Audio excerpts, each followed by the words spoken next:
Okay. Good morning. We're going to do Chumash now. And that's for Sunday, the 2nd of Av. And we'll start with the first Aliyah of a new book of the Torah, the final 5th book, Devarim, Parshas Devarim. Chapter 1, verse 1. Elad Vadim, these are the words, Hashadibur Moshe al Kol Yisrael, that Moshe spoke to all of Israel, Be'er Yardin, on the other side of the Jordan, Midbar, about, so a little bit means in the desert, Barava, in the plains, Moel Sof, opposite the Sea of Reeds, Bein Paran, between Paran, Uvein Teifel, between Teifel, the Lavan, and Chatzerois, and Medizav. So it sounds like these are all coordinates of where they are, but it's not. Rashi's going to tell us these are actually, different places. You can't be, they're not on the same intersection. So what does it mean? We'll see in Rashi. First of all, Ela Dvarim in Rashi, Ela Dvarim.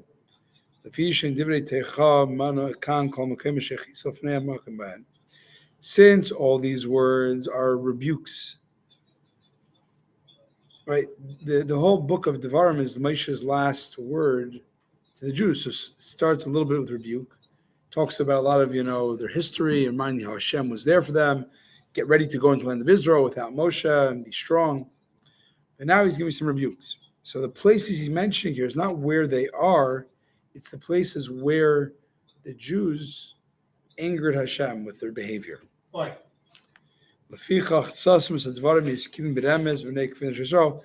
And therefore, Moshe in the Torah doesn't list it like in a open way, like this. Remember you did in the golden calf place. It just says in a very hidden way, like this is where Moshe spoke these words about these places. And if you know, you know. I'll call Yisrael to all of Israel.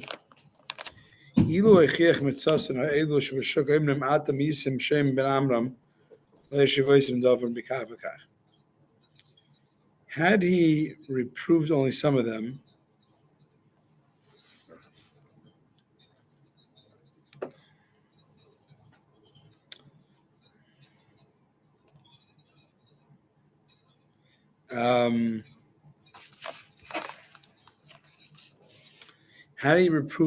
of them, those not present but were elsewhere could have said to those who were present, you heard what the son of Amram said and did not answer anything with this or that point.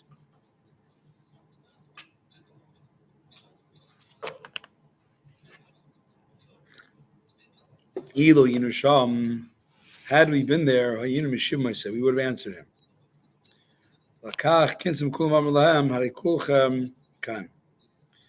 Therefore, he gathered them all together and said to them, since you are all here, anyone who has anything to say in response, let him respond. And so we had to gather everybody together. So everybody's getting this last address of Moshe. So no one could say, oh yeah, we're not going to listen. No, say it to your face, respond. If you disagree. Ba'midbar, in the desert, wait a second. They're not in the desert. They're at the plains of Moab. Plains of Moab is not desert. That's why it's saying desert. As we said, each of these words is not where their coordinates were then. It's about something that happened in the 40 years. It's a hint to something that happened in the 40 years that the Jews didn't do good. What did they do in the desert? They angered Hashem in the desert multiple times. Or particularly Miyatun Museinu Vagemer, when they went out to the desert the first time, they didn't have water, and they said, oh, Moshe, if only we would have died, now we're going to die of thirst. Yeah. Ba'arava.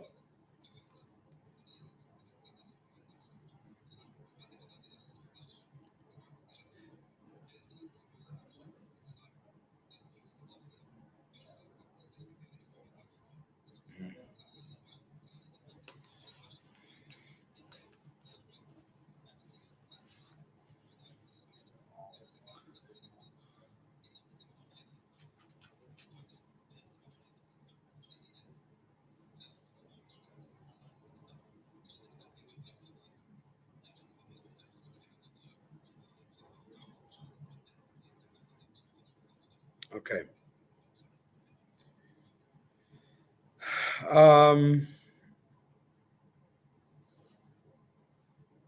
Barava, where's Barava? So he's rebuking them about what happened in the plains of Moab there, which was with the sinning of the daughters of Moab and the Baal Peor idol.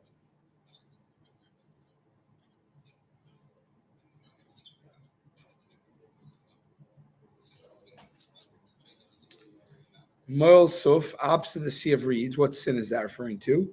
When they rebelled against God by the Sea of Reeds, when they came to it. They first said, oh, we're going to die. There wasn't enough graves in Egypt. And also when they left the sea, they also rebelled. As it's stated in the Gemara in Erechim. Bein Paran and Bein Tevel v'Lavim. Between Paran and Tofel and Lavan. Where are these places? Amr Yechanan. Some say Rabbi Shimon Yochai. Chazarnu, I'll call a mikrav le'mesina makam shmei tefillah. We don't even know where these places were. I don't any these places aren't. There's no places like this listed anywhere in the Torah. Elohichan al advarim shtav la'man. Rather, he rebuked them on things that they. So it's actually not a place. It's like a place, but it's really it's an occurrence. That taflu means that they complained about the man. They were ungrateful. Which the man is lavan. It's white. Is what shamru v'namshenu katza b'lach al. So it's very like they complain. Oh, we don't like this yucky food. It's like this light bread. And also, it's also referring to what they did in the desert of Paran to the spies. Because taflu means speak negatively. Speak negatively of the man, speak negatively of the land. Lachatzeres, this is referring to Kairach, the rebellion of Kairach. Others say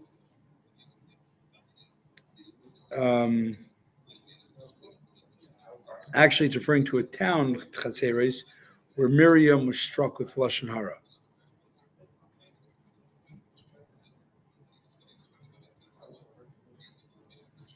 So it's saying that it's not Kairach, it's saying what they did, Lavan with Teifel Lavan, which was they complained against the man and the land of Israel, the spies. They should have learned from what Miriam did earlier, Chatzeres, that she said Lashon Hara was punished. So, okay, V'dizahav, in a place called Dizahav. Dizahav is a place of the golden calf that they made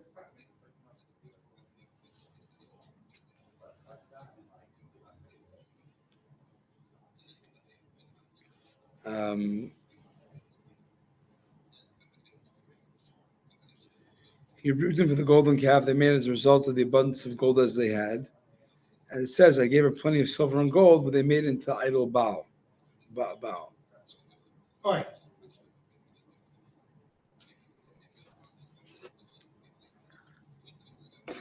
Okay. Too much gold. It's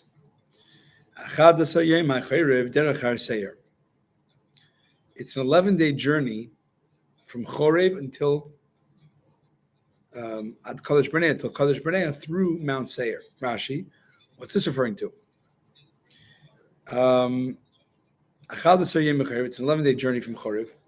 Moshe was rebuking them further discreetly. Look what you caused.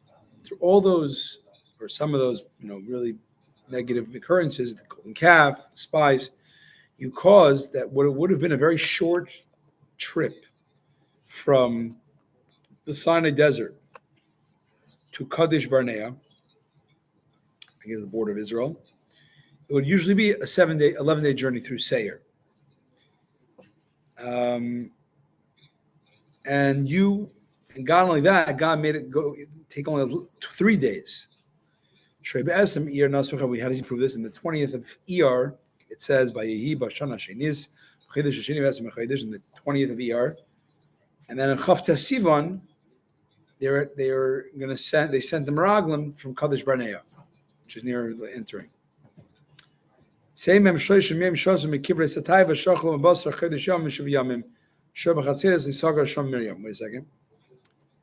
So take out the 30 days they are eating meat, and the 7 days they're waiting for Miriam. So you take 20 of the year to Chavtas is 40 days, or in the 39 days, 40 days. It's a total of 40 days. And you deduct 30 plus 7, because they were doing something else in those days. They're eating there, and they were waiting for Miriam. So you left 40 minus 37 is 3 days. Comes out, what is it? The journey time was only 3 days, which was even, they took the shortest route. Waze told them the shortest route. And then on top of that, God made it shorter. And why did the Hashem exert himself so much to take you? Yeah. You could say that. You can tell them that your turn. Okay.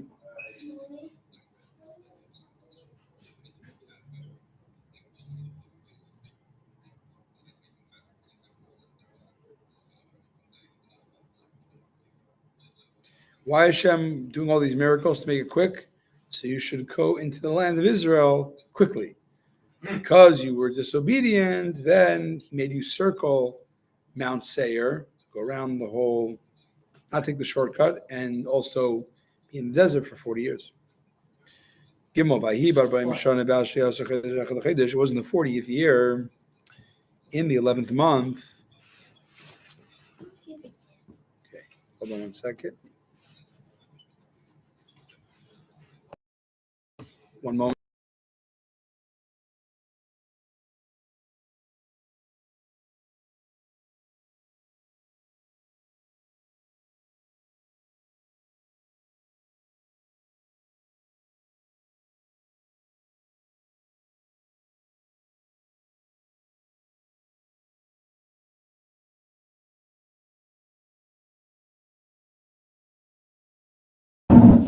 Okay, we're back.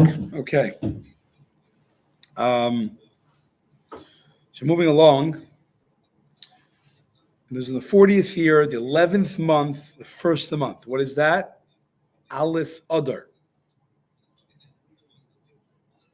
Oh no, Aleph Shvat. Because the 12th month is Adar from Nisan. Aleph Shvat. Diber Moshe al Bnei Israel. Moshe spoke to the children of Israel. Like everything Hashem told him concerning them. In the 40th year, Rashi says 11th month in the first of the month. This tells you that Moshe only rebuked them close to his death. This is 37 days before he passes away. Who did he learn from? From Yaakov. He did not rebuke his sons, the 12 tribes, until close to his death. He said, Reuben, my son, why didn't I rebuke you all these years in order that you shouldn't leave me and join my wicked brother Esav? Interesting to understand that a little bit. Interesting concept.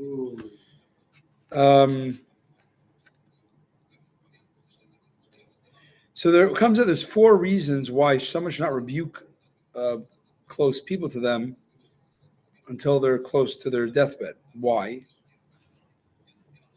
It's number 1, you should not have to repeatedly rebuke them. Rebuke them, never going to end.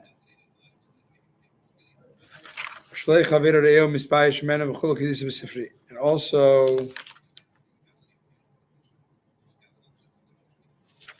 that if you rebuke them, they'll be embarrassed when they see you, right? There's another 2 reasons in the Sifri and the Midrash that the person shouldn't be angry at you for rebuking them, and that you shouldn't make a fight because of the rebuke. So too, Yeshua did not rebuke the Jews too close to his passing many years later. So too, Shmuel. Samuel. Testify against me. So David was Shlomo. He didn't rebuke him until later. Wow. Daled. And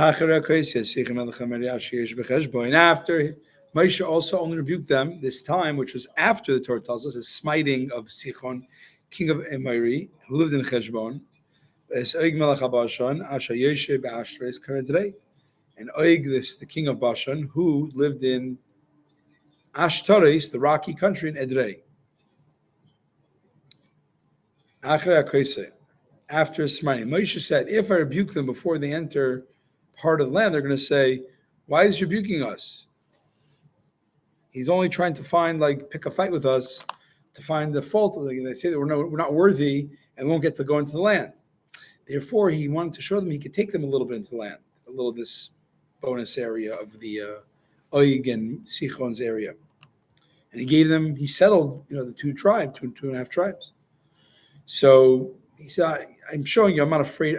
It's not because I'm trying to, push you off.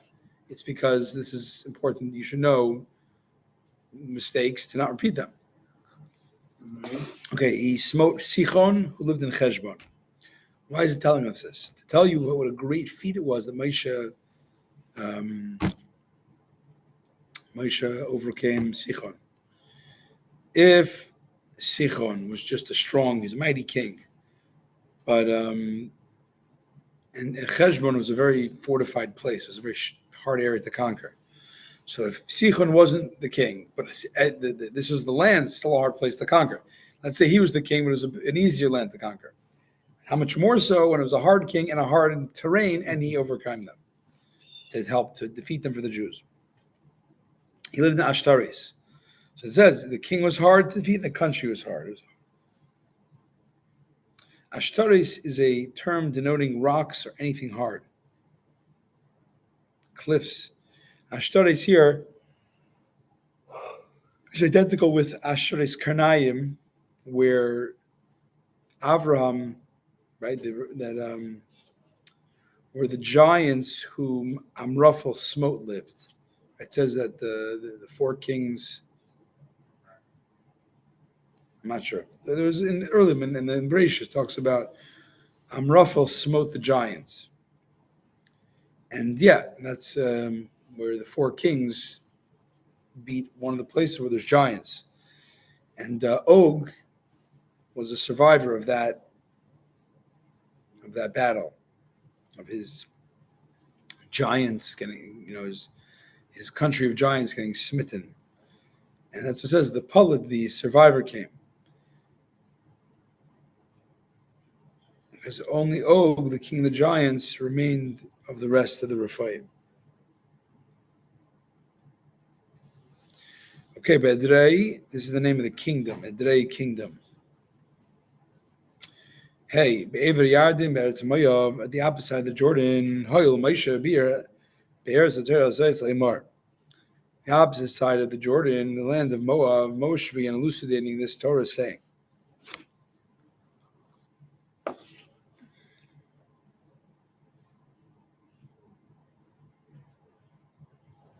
hey, Hoyel began, as is Hinino Ha'alti, I have only now begun. Be'eretz Torah, elucidating this Torah. He explained to them in 70 languages.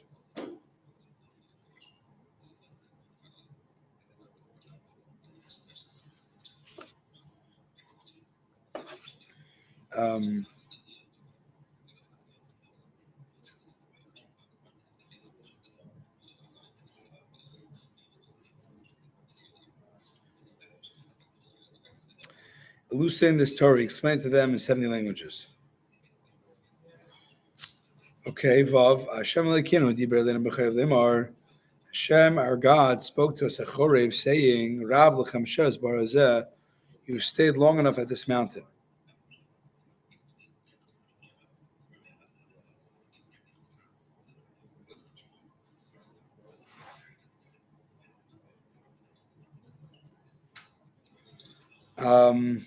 I should point out, Moshe, he elucidated the Torah in 70 languages. That's crazy.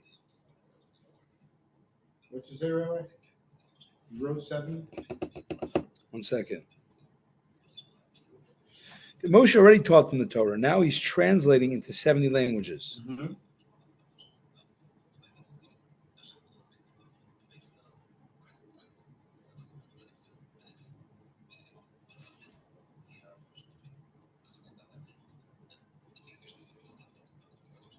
So it says the reason why maybe the Moshe is translating it now, and because once the whole world heard how Moshe overcame the mighty Sichon and Og, many nations were now in awe of the Jews. Some of them wanted to convert. Mhm. They didn't know what to convert to because they didn't know the Torah in Hebrew. So Moshe had to explain the Torah in the language. Very interesting. Wow. We have to look that up for a second here.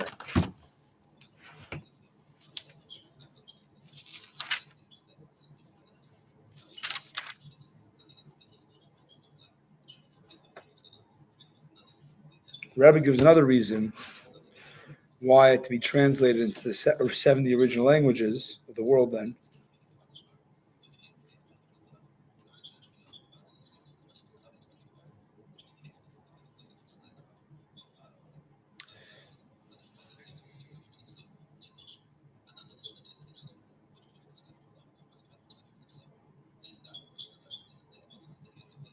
So it's actually, you might think it's more important to learn Torah only in the original Hebrew. That's like the holy language.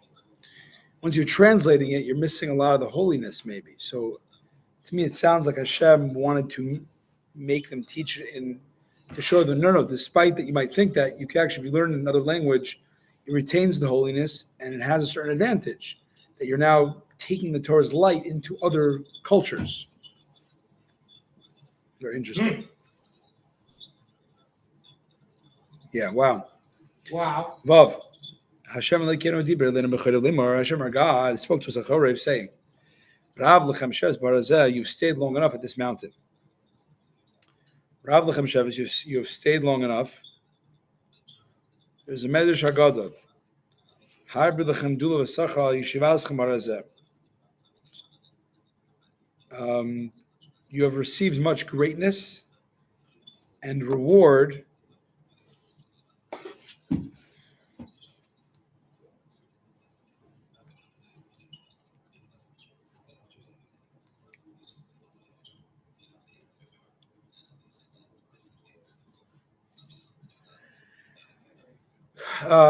sorry.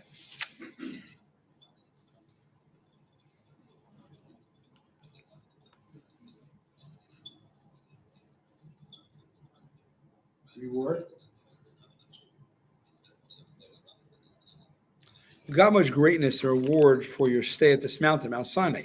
Here you made the Mishkan. Here you made the menorah, the other utensils. You received the Torah. You appointed the Sanhedrin, officers of thousands and officers of hundreds.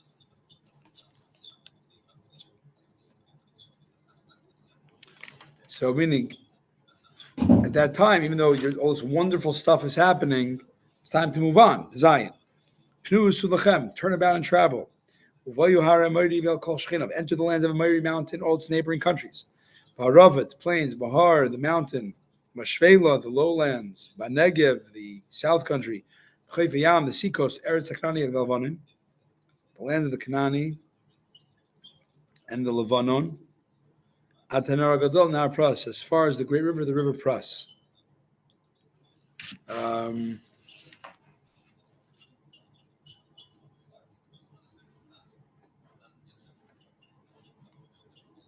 Zion.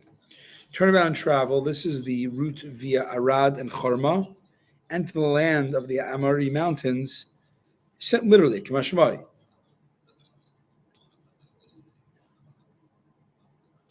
El Kol Shchenav, in all its neighboring countries, meaning Ammon, Moab, Har Meseir. Barav is the forest plain, Misha Shalyar. Bahar is the king's mountain. Adanar Gadol, since it's called and connected, this river is connected to Israel, it calls it great, even though it's not the largest river. This river, Pras, is the shortest of the four rivers, it says in Genesis, that flowed out of the Garden of Eden. Mm-hmm. But since it's next to Israel, it's considered great. Shal had Demer, this is, as the popular saying goes, Eved Melech Melech, a king's servant is a king. He davig l'shachvar v'shtach l'cha. Stay close to a noble, and people will bow down to you. If you're part of the king's entourage, people will respect you too. Krav l'gab dihina v'idnei. If you get close to one anointed with oil, you too become anointed by touching him. Ches. Look, I have put the land before you. Enter and take possession of the land. And take possession of the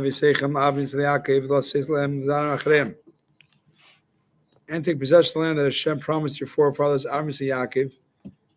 Give them their descendants after them. Re'inasati have given. With your own eyes, you see this is true. I'm not telling you this out of like guessing or just hearsay. Go and take possession. No one's going to dispute your right. You don't need to go to war. I mean, you wouldn't have had to go to war had you not messed up with the spies and wanted to, doubted God. But go do it. To your forefathers. I swore to your forefathers. Why do we mention the forefathers and their names? Like forefathers means the Avram and Yaakov, to spell it out. Rather, Avram would have deserved the land for his kids alone in his own merit, Yitzchak in his own merit, and Yaakov in his own merit. Test. At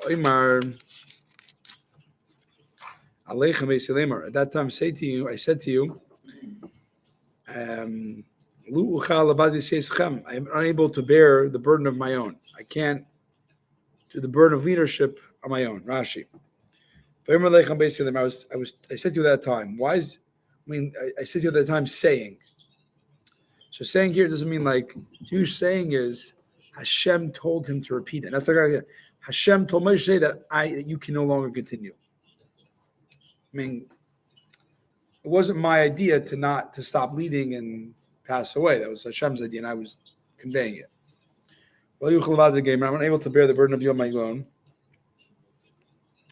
Is it possible that Moshe was unable to judge Israel alone?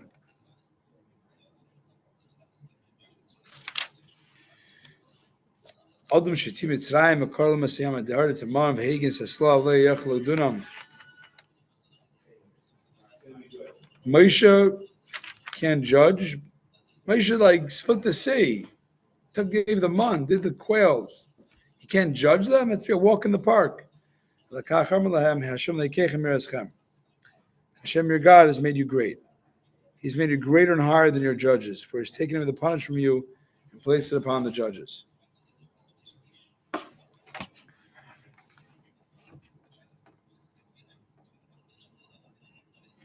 Made greater and higher, he's taken away punishment and placed it upon the judges.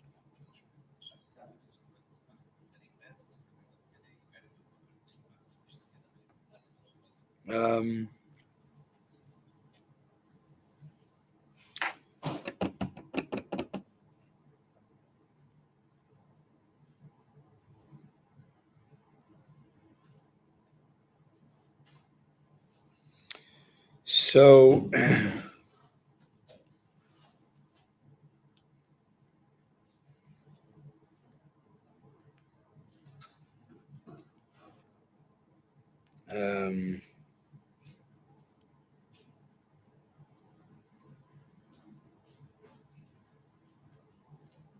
try to see what's saying here. It's a point of the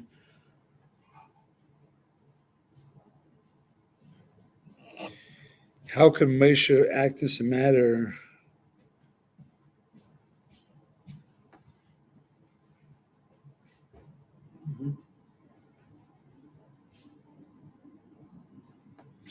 Whatever. So too by King Solomon. Who is able to judge this difficult people of yours? He said. Is it possible? Shlomo Melech was wiser than all of mankind. He said, who could judge them? If Hashem made you wise, you could judge them. Rather, Hashem was saying, the judges of this nation are unlike the judges of other nations. For a judge of another nation passes judgment wrongly and thus has a person killed, smitten, or strangled by mistake, or he perverts judgment, steals, gives the wrong ruling. There's no punishment for this. Right?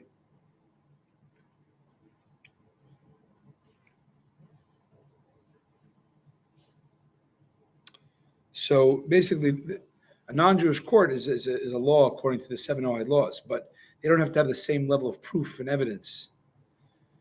So a Jewish judge has more responsibility, much more get the case right.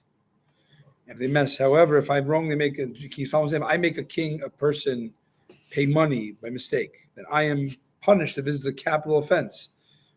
That says he takes the life of one who steals from the poor. So Moshe was saying that Hashem,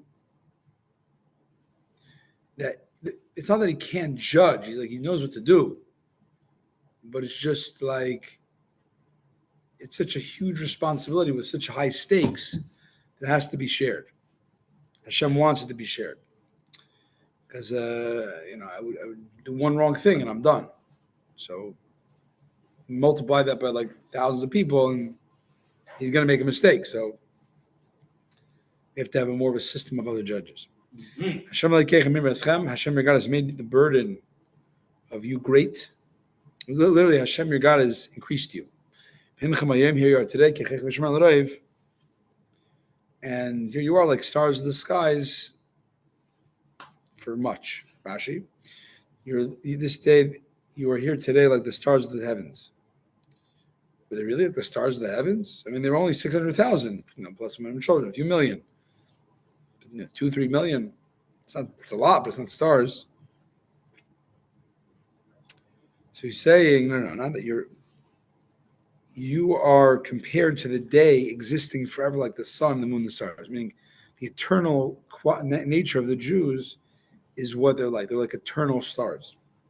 Wow. May Hashem, your God of your forefathers, increase your number 1,000-fold, and bless you, as he has already spoken concerning you. Increase your number 1,000-fold. What is then added by stating, he'll bless you, as it says, as he has spoken concerning you. Rather, they said to him, Moshe, why are you setting a limit to our blessing? The Holy One, blessed be he, already promised Avram unbounded blessings. Right? So it would be possible for someone to count the dust of the earth. As you count the dust, that's the many descendants you'll have, which is unlimited. So it's like endless. You bring 1,000. Whatever we are, we should be 1,000-fold. We should be endlessly more. Somebody said, you're right. That's not what I meant. This 1,000-fold is my blessing. But Hashem is going to give you endless blessings. But the obvious question is, Hashem gives you infinite blessings. What do you need 1,000-fold? So the Guraric answers, the Maral Prague, Moshe was in doubt whether they were deserving of God's unbounded blessing at that time. Because in order to get God's unlimited blessings, it's going to fulfill his will. He therefore decided to bestow his limited blessing upon them, reasoning they would surely be deserving of this. If all else fails, you got Moshe's blessing. It's still pretty good. But of course, it's not limited to that. All right.